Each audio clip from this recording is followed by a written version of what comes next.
But right now, it's time to talk about paediatric gastroenterology. It's one of the rare branches of medicine where if you can pronounce it, you can practice it. Dr. Rupert Hines joins me now. He's an experienced paediatric gastroenterologist. Oh my God, I can't believe I said it. Doctor, good afternoon.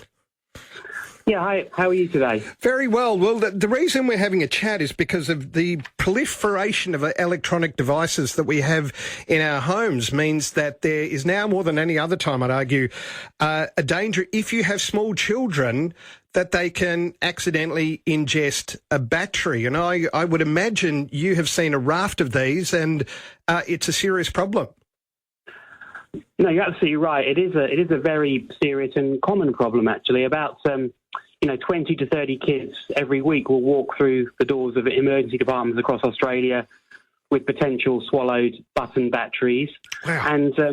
And they can have potentially terrible and indeed fatal outcomes, which is very sad, really. And I think we should be doing all we can as a community to try and reduce the likelihood of this happening. And if it is happening, at the very least, let people know what they should be doing so we can reduce harm to children, because there have unfortunately been, to my knowledge, at least 3 children across Australia who've died as a consequence of a button battery getting stuck in their swallowing tube, their esophagus. And obviously we want to try and stop that happening and try and, reduce the huge stress on families when a child potentially swallows one of these things as well by giving them a sense of what they need to do. So you're right, it can be a terrible problem. We've all got them in our house, haven't we? Yeah, they're just everywhere. And, you just get them online at Temu or any of these sites and before you know it, your house is swimming in them. We do know Duracell is powering Hospitals for United for sick kids, which is a very important initiative. You mentioned what we should do with parents or even grandparents. Kids, you can't watch them 24 hours a day. They are opportunistic. They are inquisitive. Parents get tired. What's the best way of preventing a child from swallowing a battery? Yeah, there are so many steps in that process. It's such a good question. Look, I think the first thing I'd say is that we are lucky in Australia to have some of the toughest laws on button battery compartments in toys. So, toys that are bought, manufactured in entirety in Australia are subject to very specific laws, which means they need to be childproof.